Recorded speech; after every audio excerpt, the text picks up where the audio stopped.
Hi, welcome back to Keep It Dirty, a podcast where my guests share their life living functionally and sustainably, and their why behind their experiences navigating through our ever changing environment. I am your host, Leslie Dowling. I'm a functional nutrition and lifestyle practitioner and corporate speaker. And today it's my pleasure. I have three guests with me today. Christine Mauck. Chris is a physician who lives in Arden. She holds a master's degree in public health and is board certified in preventative medicine and public health.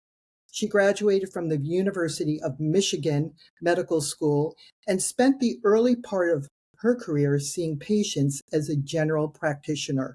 She eventually pursued her interest in research by doing a residency in preventative medicine and public health at the Johns Hopkins University and has worked to develop contraceptives and other health products for women ever since. Her interest in plastics was sparked by the implementation of a 5-cent plastic bag fee in 2012 in Montgomery County, Maryland, where she lived.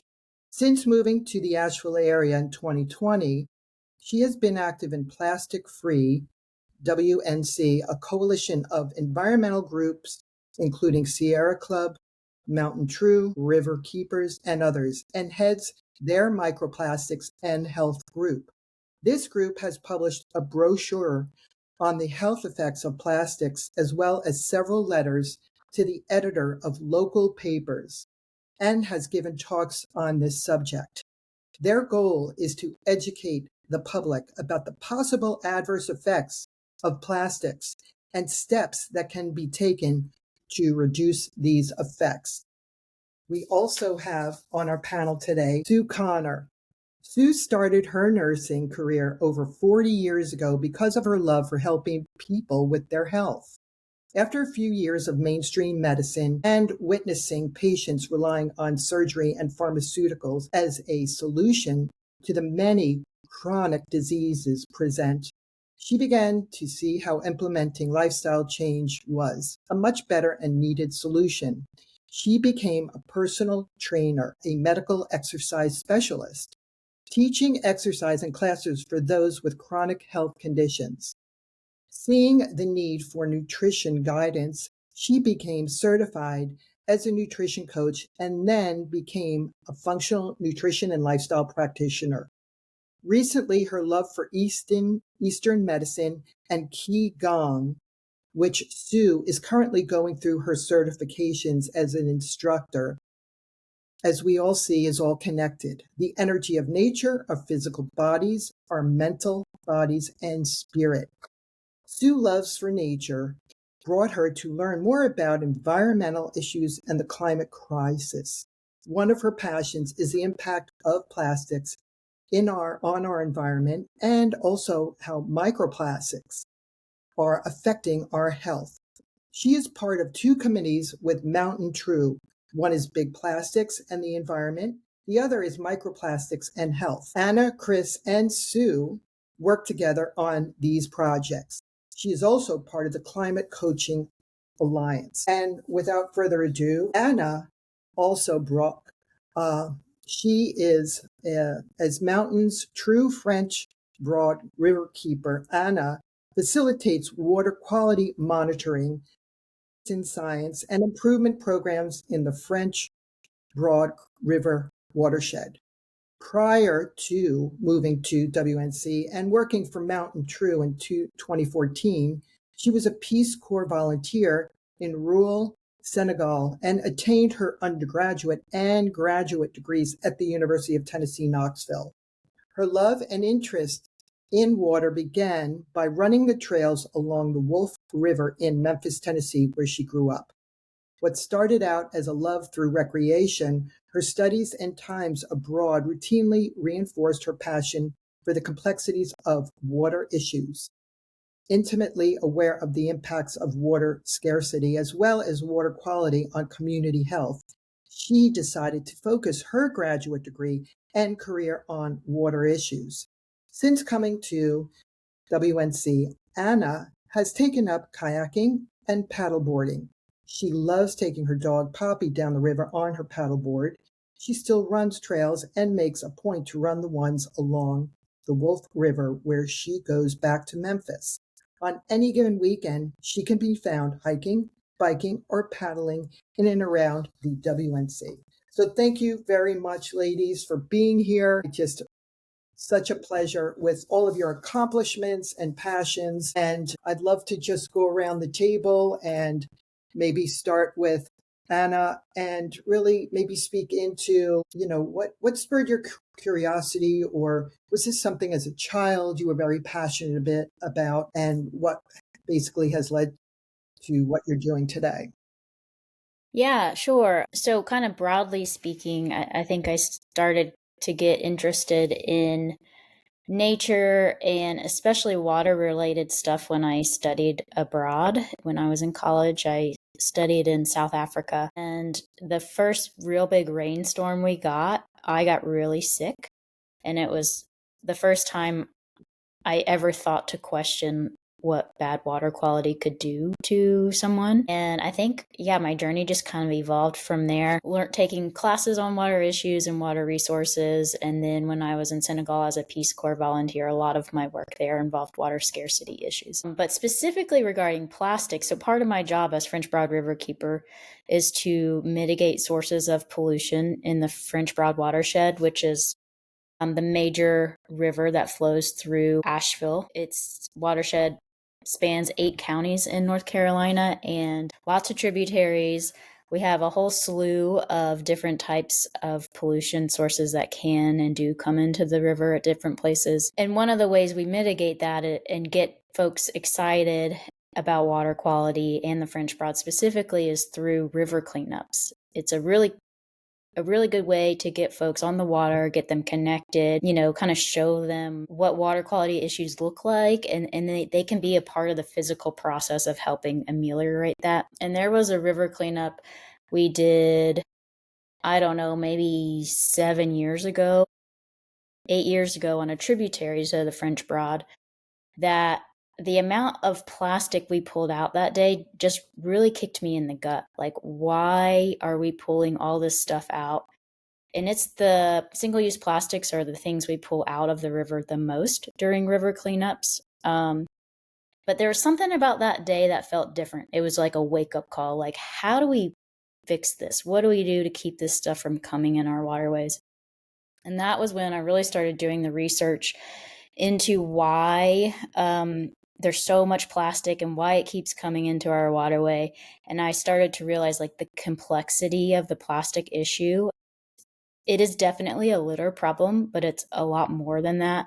It's related to the climate crisis because it's made from the basically a byproduct of fossil fuels.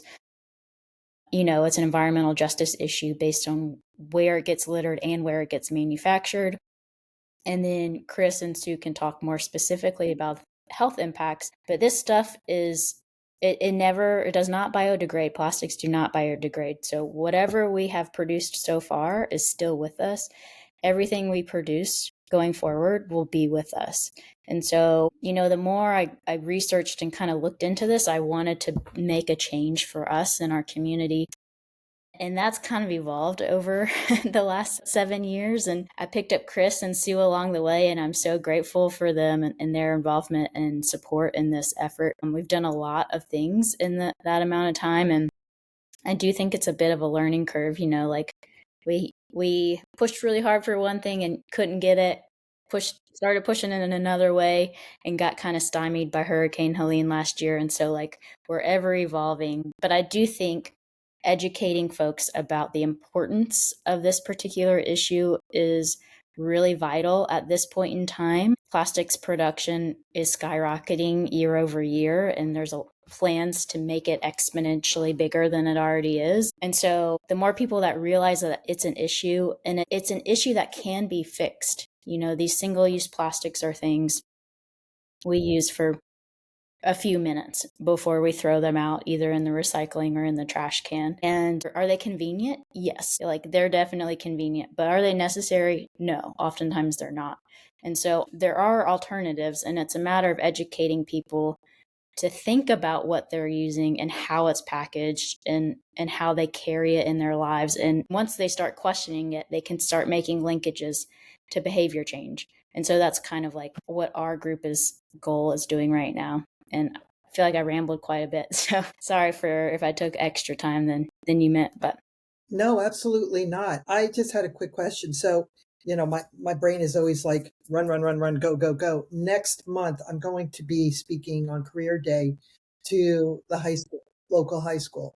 I would love if there's any literature, anything, links you could send me. I'd love to make copies, distribute it to the kids because with my podcast, it's opening doors to people like you and just creating awareness. And I think it's so important to start with the young children, the younger generation, because I think our generation, they drink the plastic bottle from the plastic bottles. It's sitting in the car, everything, it just disrupts our endocrine system. There's just so much that a lot of people are not aware of.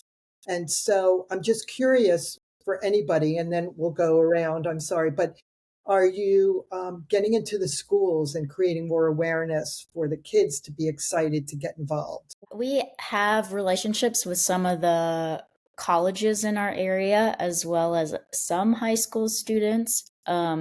We haven't really gone down to the elementary school or middle school levels, but we do see interest from them.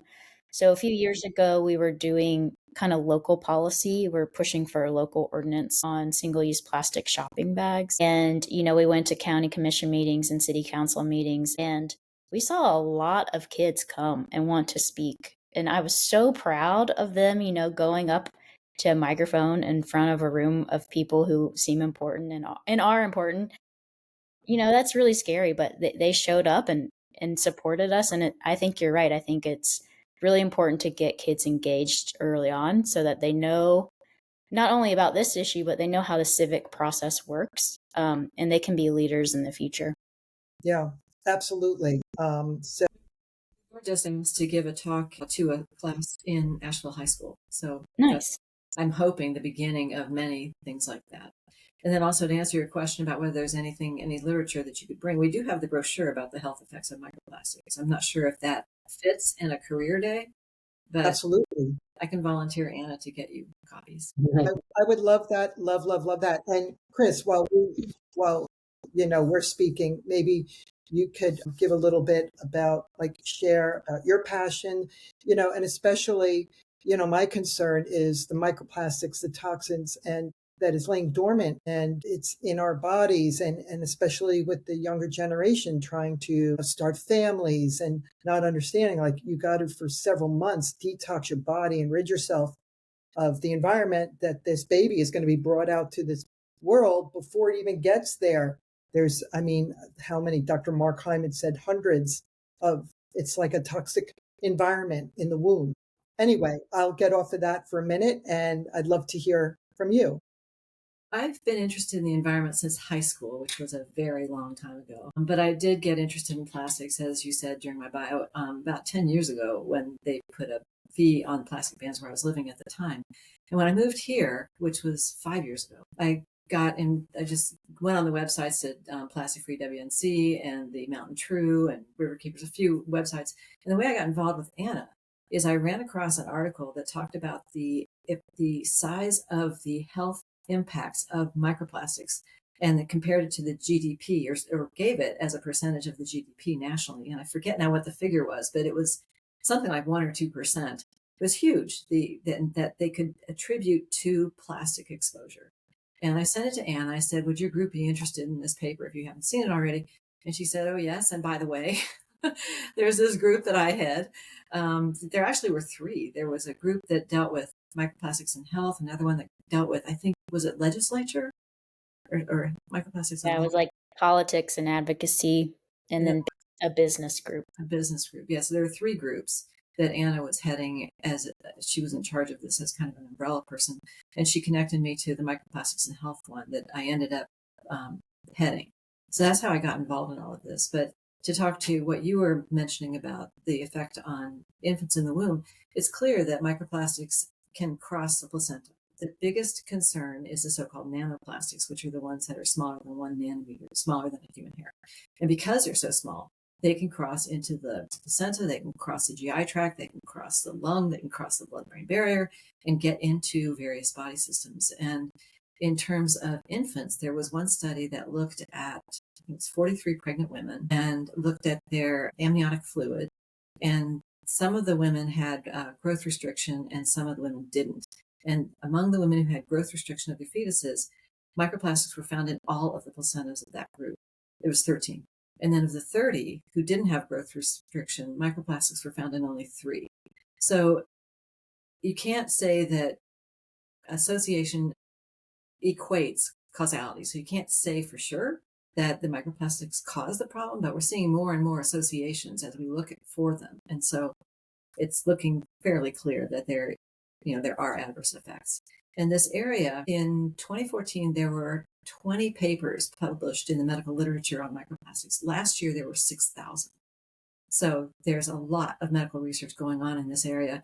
The problems are that nanoplastics are very hard to detect. There aren't standardized procedures for detecting them and quantifying them, and there certainly isn't anything that tells us what to do about them. So it's an area of research that's evolving. It's understood how important it is, but like I said, it is evolving. So there's a lot we don't know at this point. But everything we find out looks like there's reason for concern. Absolutely. Sue, we don't want to forget you. No, Please. I'm having a good time listening. This is I'd wonderful. love to hear. We are fellow alumni from Yes, we are. School several years ago, and it's also a pleasure to have you. And thank you for bringing such amazing women who are doing so many things and you to my podcast. So share a little bit about you, your passion, and whatever you would like. Well, I have to say they are wonderful women. I want to just add to that. I met Anna. That's how I got started with this. It was a presentation that you gave called Green Sage.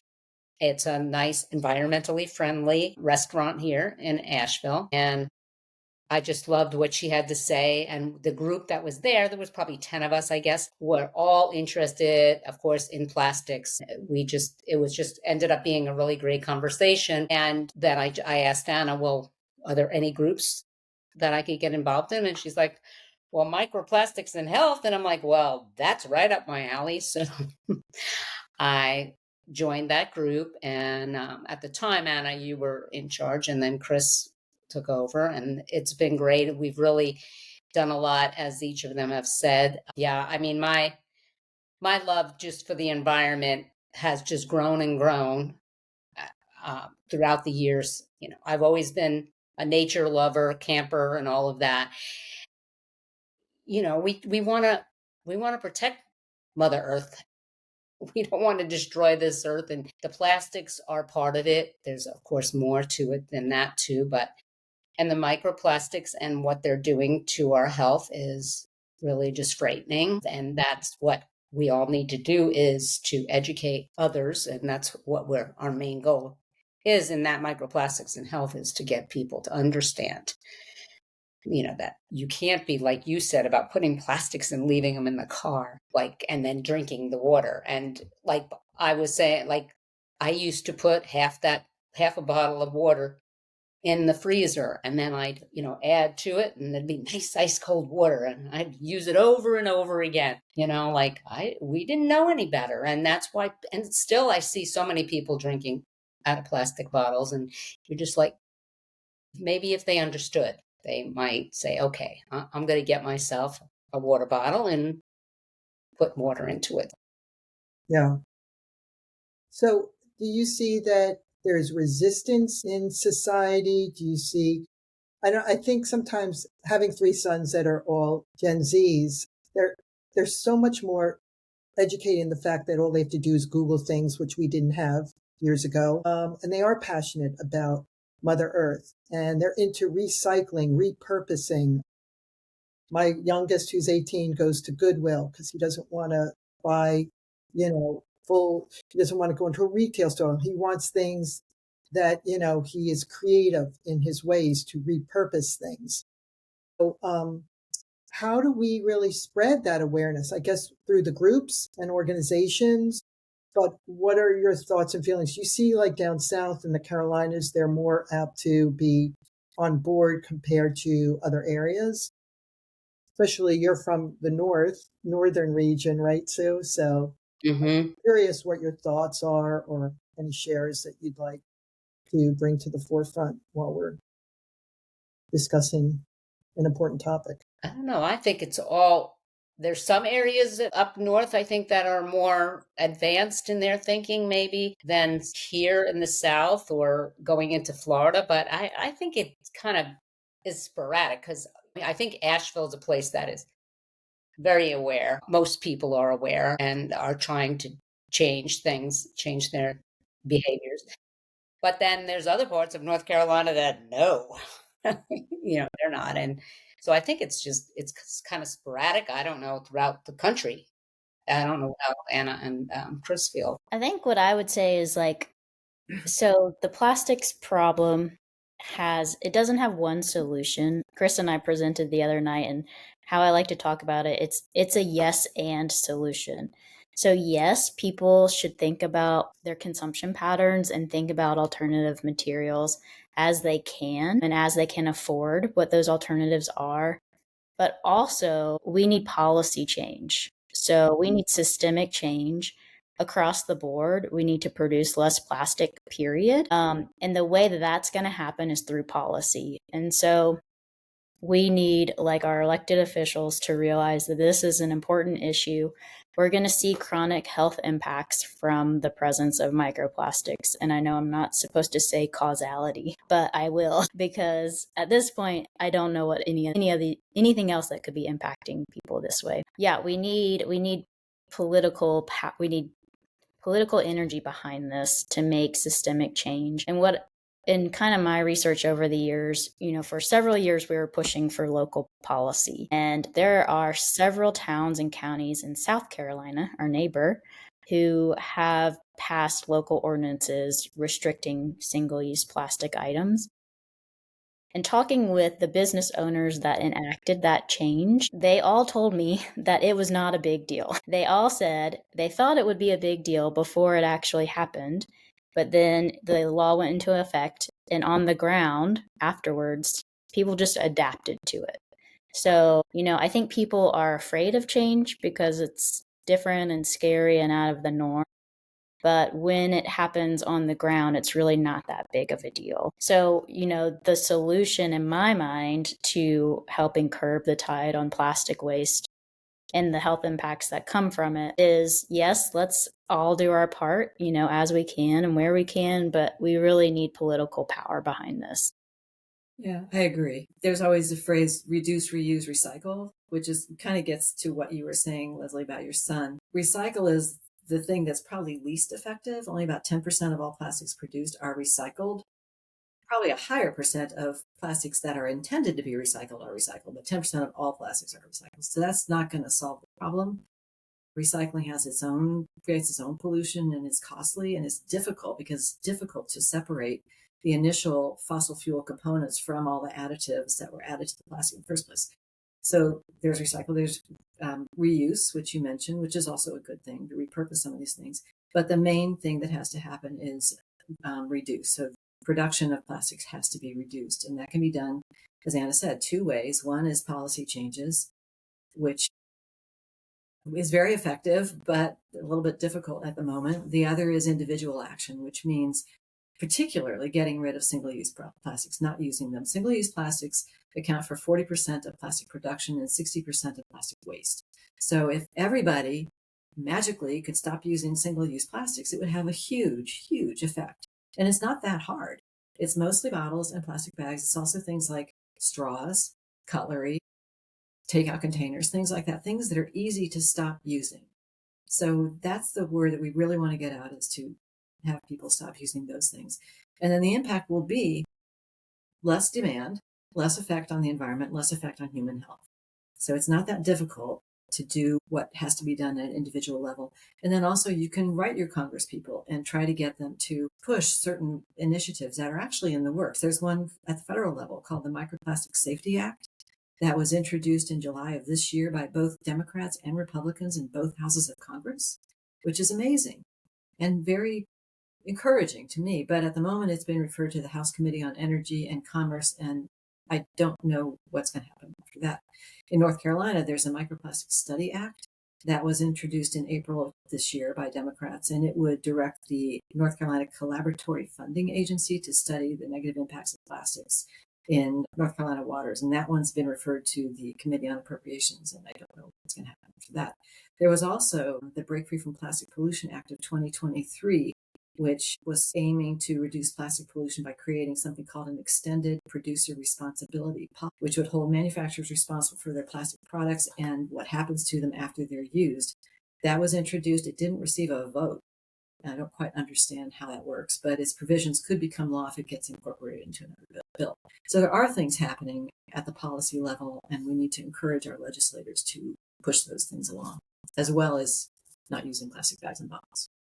Yeah, absolutely. And I guess for people, a lot of our viewers and listeners, how do you, like, it can be very overwhelming, just like, you've been there, done it, you've been researching, you're very knowledgeable about this, just like eating clean and having a clean household, getting rid of, slowly integrating glass instead of plastic storage, containers for food. There's so many ways you could start slowly integrating, but what are some of the things that you would right off the bat, like, I guess, reusable bags, right, instead of plastic?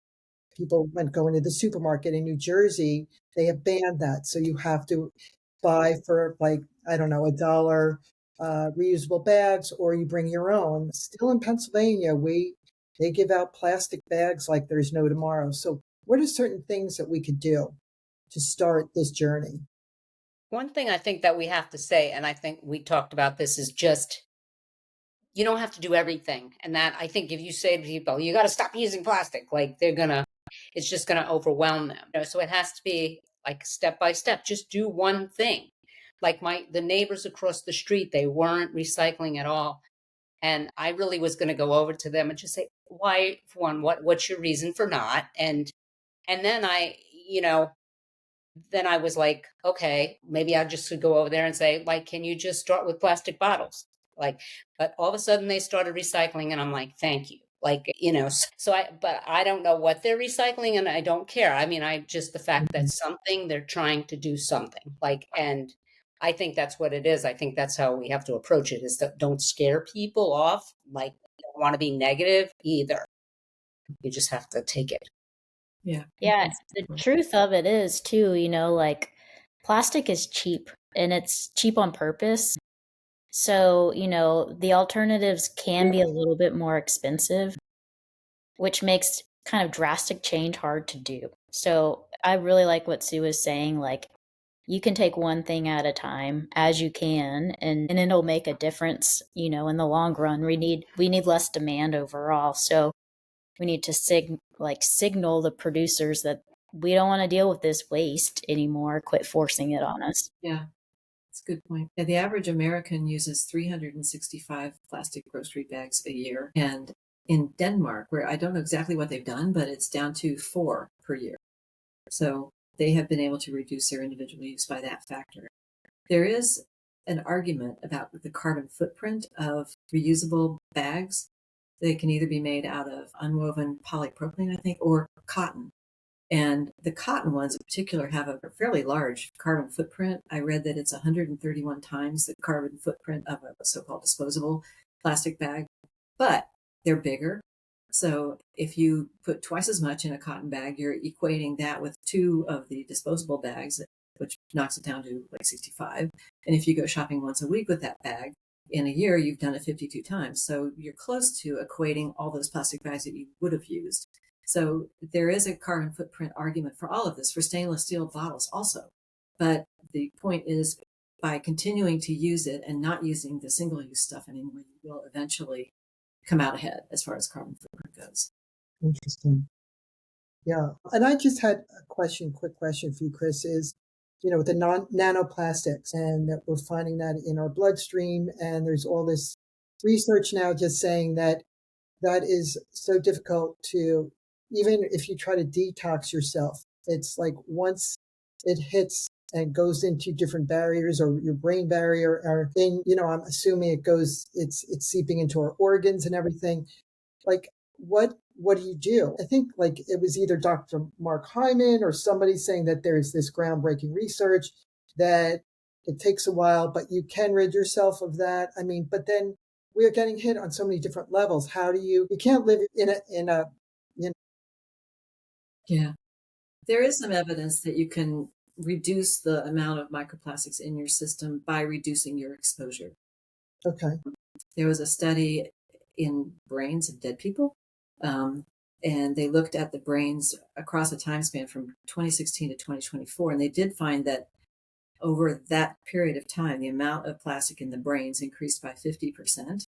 But they found that the older people the people who died at an older age didn't have a significantly higher amount of plastics than the ones at a younger age, which is different from looking at the year at which they died.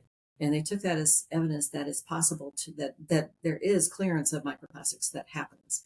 So we don't know the mechanisms. There's some indication that fiber in the diet might help, but that's not clear. But I think it is pretty safe to say that if you reduce your exposure, your body will clear at least some of it. That's good to hear. Yeah, because I'm always trying to educate in the latest. And I'm always telling my kids, please listen to this. And they're so much more aware and than most of their contemporaries with just eating clean, also reducing the smart devices on your system. I mean, putting all of these smart watches on. There's so many other layers in our environment, how on a cellular level we're affected with research and studies that are out there. I guess there's not enough, or is there, over how many years do you need these long-term studies? We're just in the thick of this with everything changing, with the 5G towers, with the plastics. And so as much as we thought that was the latest and greatest with putting everything in plastics and shrink wrapping, what are your thoughts on shrink wrapping? Because that's the rage. Everybody talks about, oh, did you get a shrink wrapper? That's plastic. So what are your thoughts on that? It's not a great idea because it's going to shed microplastics. Yeah. Something else. Use glass or silicone containers, metal containers. All right. So, yeah, in your home, how are you bringing it home in the sense of being aware of, with the plastics that you're finding in the waters? Are you very conscious at home making changes with the sandwich bags and all that? Because sometimes I'm like, why am I doing that? I'm going to an organic eatery and they're putting these juices and smoothies in these plastic containers that we're supposed to sip from. And then I quickly dump it in my metal container. So I was just curious on any tips you could give to people on that end. One thing you said you pour it into, why don't you just bring your metal container Right. in That's what I'm thinking. so that it's not being used at all. It's good that you're doing that so that you're not exposed to it for as long. But but if you bring it, I bring my coffee cup or whatever right there, and there's never a problem. Yeah. So for people that want to get active and involved, how can they maybe get involved with, an organization or maybe start a group to be proactive, to be conscious of what we're putting in our waters? How can people start? I think if you're in North Carolina, reach out to me. That'd be great. Okay. If you're anywhere else, I mean, really anyone can. There's some really fantastic national nonprofits focused on plastic. Beyond Plastics is phenomenal. They have a lot of resources that they've produced over the years. I think they even do like a training. They used to do a training class with an expert. And so you really got an overview of the whole plastics issue. Surfrider is another national organization that does a lot around plastics. And you don't have to be on the coast necessarily to hang out with them. And look for your local river keeper, I would say. A lot of us have plastics on our to-do list. So those are the three avenues I think I would pitch. Y'all have any you want to add? I would agree with that general approach. Find a group that already exists in your area and contribute to them as opposed to forming a new one. That's great. Yeah, I just know that the local high school is very passionate. They have a lot of people. They have organization. They have a group, environmental group, and they go to Costa Rica. My son went, and they went to the rainforest. They've done a lot of great things in our community. So maybe reach out, yeah, to the local organizations. And Sue, is there anything else you'd like to share, or? I can't think of any specific organizations, but yeah, I think that trying to get, like they're saying, trying to join one that's already in existence. But I guess if there's not, then Yeah. how, I don't know what the first step is to doing that. How can you, just like what you're saying, like with your son, Leslie, and their high school, they're very active. There's got to be groups around. I think if, anybody Googles in their hometown, plastic free or whatever, microplastics and your health close to me or something, I think, and even like some of the national ones are fine to get involved with. And then maybe they can also give ideas about if you want to do something locally. And so, with that, ladies, I'd love if there's any other shares or anything else you would like to share with everybody. We'd like to hear. I guess kind of to wrap up, I would say there's a reason that plastic is as ubiquitous as it is. As Anna said, it's cheap. It also doesn't break, unlike glass. You can see through it. It's waterproof and all that stuff. So I don't think people should feel guilty about having a lot of plastic in their environment. But then, as Susan said, take one step at a time to try to reduce your exposure to that plastic, and it will help you. Yeah. Well, I want to thank you for your time being on my podcast and spreading awareness about this very important topic that, it's all affecting us, our environment, people on so many different levels. And like you said, just start slowly, just educating yourself, maybe getting involved with local organizations and just, yeah, being active and involved and having a voice. So I want to thank you. I'd love to follow up in the winter to have all of you on again. I think this is a very important topic. It's very dear to my heart. I know Sue and I would always talk about plastics and how it's affecting our health, and really just getting out there to ground with Mother Earth is so important. I want to thank everybody for being on my show, and for everyone, if you could please rate, review, and subscribe. And remember to get out there, enjoy Mother Earth, ground with Mother Earth, and try to keep it dirty.